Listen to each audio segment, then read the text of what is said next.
The next game, the Lions against the Vikings. Jay, I know you loved the Lions in this spot simply because the Dan Campbell Fury game, and we got to see them take care of business against your man, Nick Mullins, and this Vikings team. My man, Nick Mullins. Unbelievable, attaching my previously good name to Nick Mullins, who did throw for 396 yards in a loss, which is kind of what he does. That is the Nick Mullins experience. What a perfect Nick Mullins stat line. 396 yards, 2 touchdowns, 2 picks, double-digit loss. That's what it's all about. It was, but he went a long part of that game without those picks. Then they just came like almost back to back. I was like, oh, okay. The real there you go. But no, look, the Lions, they did go all out as we thought they might. Jared Goff stays in the game the entire time. Sam Laporta is the unfortunate news where it looks like he's going to miss some time, so we're not expecting that he is going to play this week. So that's a tough miss for them, but I mean they play in a massive game against the Rams. People are talking about this as the Matthew Stafford game. It is not the Matthew Stafford game. It is the Jared Goff game. Jared Goff was kicked out of Los Angeles. Now he goes back against McVay, team that he led to the Super Bowl. I mean, it's just storylines galore. And you know Jared Goff want to win this because it's like you got rid of me. Then you went to go win a Super Bowl. So it was like validating that move, you know. So if the Lions can win this, and I think the two teams are playing about pretty even right now. That might be the best game of the of what they now call Super Wild Card Weekend. Yeah, I'm with you, and I like that you bring that up with Goff because Goff was a throw-in to that trade. Yep. Like when the 2 first-rounders came out, everybody was like, "Oh, cool, 2 first-rounders." Oh, Jared Goff. Yes. Okay. Yeah, that's a fact. Yeah, that was a good point. That was the reaction. It was like how they threw in Drew Lock to go to the Seattle. Like that's how they was treating it. This is, I mean, the focus is going to be on Stafford because he's the bigger name quarterback and he's a Super Bowl champion. But like Stafford is a made man in this league. He won the Super Bowl. It's done for Stafford. He has proven himself. Jared Goff, if Jared Goff plays really poorly in this game, it almost defines his legacy in a way. And if he plays really well and beats the Rams and outduels Stafford, then I think we think about Jared Goff's career in a whole different light. So this is a massive game. Couldn't have a better one for Sunday night. The other biggest note from this is Justin Jefferson, 12 catches, 192 yards, and a touchdown. Tops the Week 18 fantasy leaders here, Lawrence, with no surprise, Justin Jefferson and CeeDee Lamb are at the top of this. In the same game, Amon-Ra St. Brown had a big performance as well. Yeah, just what you would expect. I personally would have loved to have this from Justin Jefferson like in Week 17 in one of my fantasy championships, but it's all good. And, you know, looking for next year when it comes to Justin Jefferson, we obviously have to see what the quarterback situation will be there. But, you know, if he has Kirk Cousins or I guess Nick Mullins, you know, he can. It won't be Nick Mullins. I'll tell you right now. You sure about it? You sure they're going to be Nick Mullins? Nick Mullins you know, Justin Jefferson, one of the best quarterback proof. So Justin Jefferson played 8 full games this season because he left 2 hurt, and he was 19th in the NFL in rushing yards, and went over receiving yards, and went over 1,000. Just completely ridiculous. It's insane. It'll be interesting to see Minnesota's quarterback situation going into next year. All right, Jacksonville against Tennessee, one of the bigger surprises of the day. Derrick Henry goes off for 19 carries for 153 yards and a touchdown. And if you watched fantasy football pregame, well, you knew that was coming. Thanks to Jay. Take a listen. Matthew, all right. End with a real moonshot.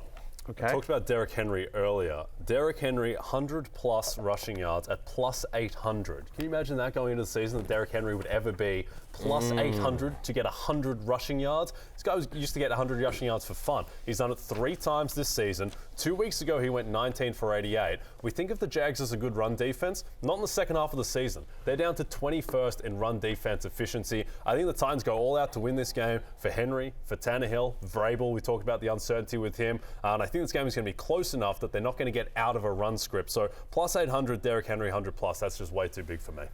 Phenomenal call from Jay. As you can see, maybe some he's actually wearing a jersey that Derrick Henry wore. That's the one he's wearing right now. Yes, same size. Yeah, both Jay Croucher and Derrick Henry swolled up. Right. Long live King Henry. Derrick Henry drinks free. Yes. I'm sure a lot of people this week are drinking free if they followed plus 800. I'm drinking for free because I tailed his bet. Jay forgot to bet it himself. Did forget to bet it himself. But I do it for America. That's I do true. it all It's for not America. about I do it for Lawrence. That's right. And I am America, and I ate off Derrick Henry, who clearly, pause, is clearly not washed. Second leading rusher in the league. Yeah, it's unbelievable. That's going gonna to be. He was that last year as well. We forget that. He finished second behind Jacobs. Just shy of 1,200 yards.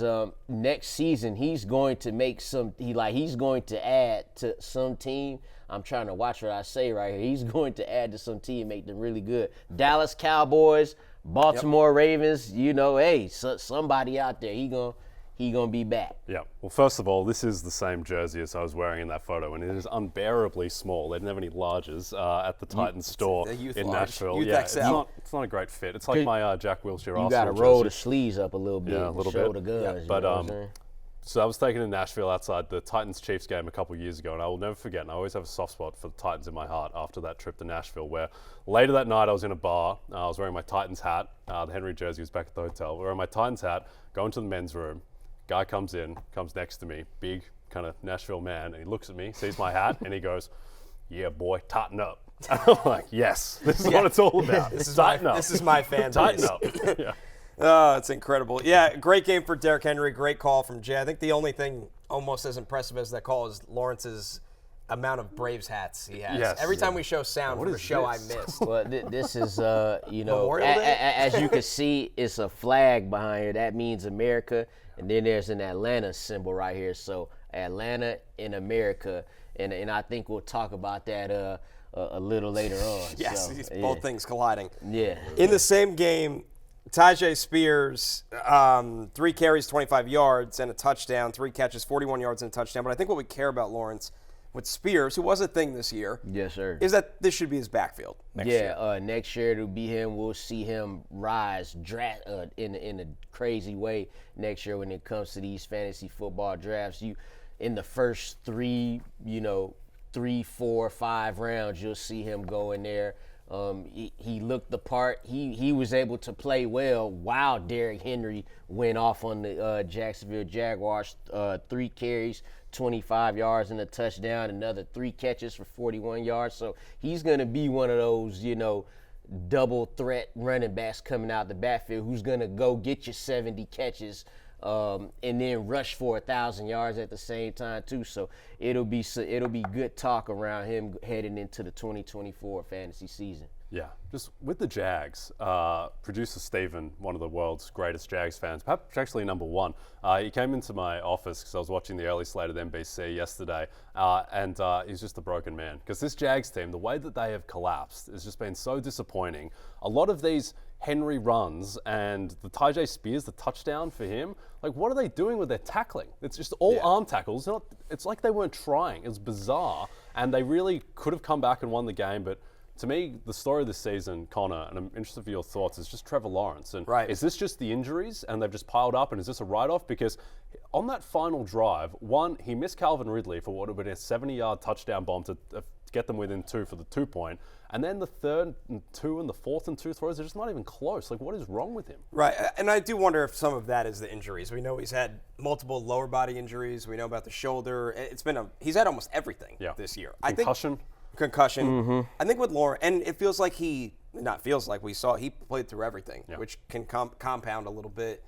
The problem, too, here with Lawrence, his own struggles, is that their line isn't good right now. Evan Ingram, who had a monster fantasy day, as we look at the tight end leaders, handed an interception to the Titans in this game. Yeah. So now, I'm not excusing Lawrence, who's been, in my opinion, a disappointment since he's been the number 1 overall pick. He's a good player, but he's not.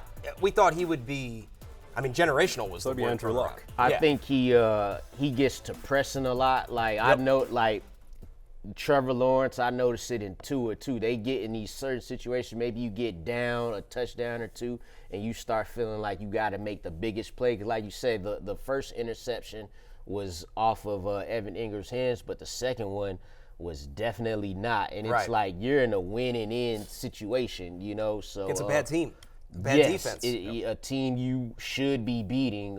You would like to see your number 1 overall pick win that game. He reminds me of like Josh Allen without the Superman cape, where it's like it's the same moments where every time you feel like when he has the ball, he has a chance to drive them down the field every single time. He can make every throw. He's not the same rushing threat that Allen is, though he can still move when he's healthy. But then there are just these inexplicable decisions. The second pick, to your point, Lawrence, right. what is going on with this? And the throws down the stretch, really disappointing season for Lawrence. I'm obviously not giving up on him. They're fine. They've got their quarterback, but they were a team that we thought after they closed the season and they won the division and they won a playoff game, is like, is this the team that can challenge Cincinnati, Kansas City, and Buffalo in the AFC? And now all of a sudden it's like, they ain't ready for that yet. Yeah, is this team going to be favored for their division? Because we thought they were going to run this division for the next half decade. Now all of a sudden it's like, I think Houston is better next year, I would think. And to be fair, too, I think, Connor, you didn't have the Jaguars winning. There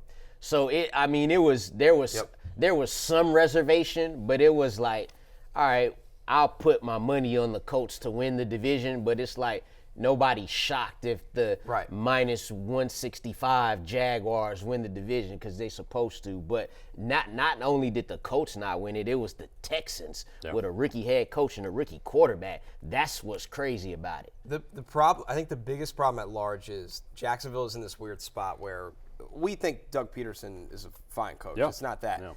But now you're in a division that you blinked, and Shane Steichen and D'Amico Ryans were just head-to-head for Coach of the Year most of the point, which is as rookie head coaches.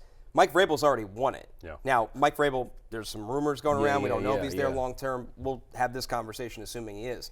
It really turned real quickly that Jacksonville, you can make the argument, has the weakest head coach in the division, which sounds crazy. Yeah.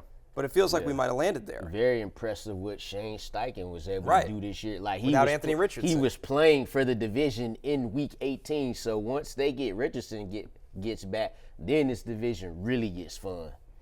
Hey, it's Matthew Berry from NBCSports.com and RotoWorld.com. And I want to thank you so much for watching whatever it is you just watched. Or if nothing else, being too lazy to click out of the autoplay after this video started, after whatever it is you actually wanted to watch finished. But now that you're here, I'd like to take a moment here to ask you respectfully now, okay? I'm asking you respectfully to subscribe to the NFL on NBC YouTube channel. You'll get the latest RotoWorld fantasy news headlines, all sorts of great shows, including my own Fantasy Football Happy Hour. So go subscribe now. Again, I'm asking respectfully.